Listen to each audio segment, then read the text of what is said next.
No, sadly enough, I'm not kind of shocked by it.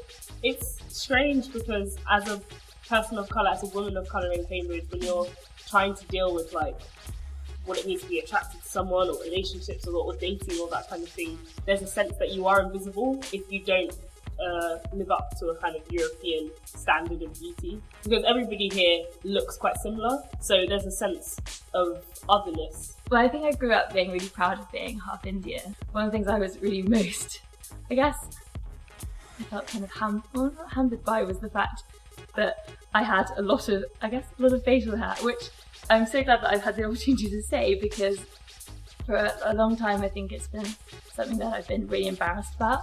And it's almost like being a constant gardener, just worrying about like one tiny hair that can go super quickly, and carrying tweezers around in your bag and bleaching, which is even worse. And I think this was really recently hit home to me when I dressed up as Frida Kahlo for a costume party. So I went the whole with the monobrow, with the sort of a fake moustache on, a very light spattering of, guess, like mascara that looked like hair.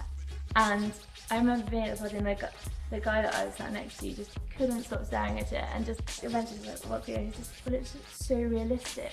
And it took a while for me to just realise that this is exactly what I would look like have I not been kind of shaving or waxing or bleaching or plucking for a decade, and how little, I guess, other people kind of can appreciate what kind of goes on to make someone look what they think is normal. It's just really not talked about. This is one of those things that you just take the packet of wax strips from the corner of Superdrug, and you don't question it, and we should question it.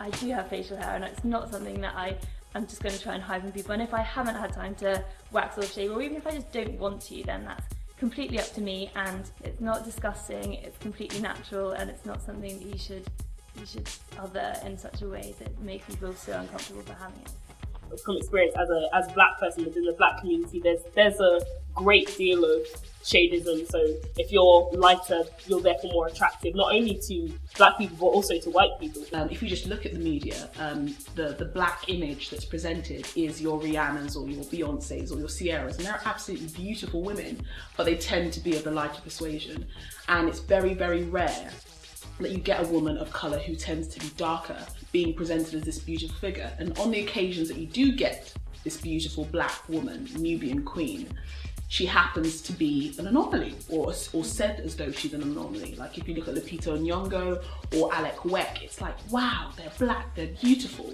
Yeah. Almost as though it's incompatible. Like a famous Somali supermodel, Iman, was once basically lauded as being, so attractive because she essentially looks like a white woman dipped in chocolate. Yeah. And so there's always a sense that a black woman's beauty is kind of measured by European standards of beauty. And I think a lot of that for women of colour is also internalised, because you're in a society where the dominant ideals of beauty are white European.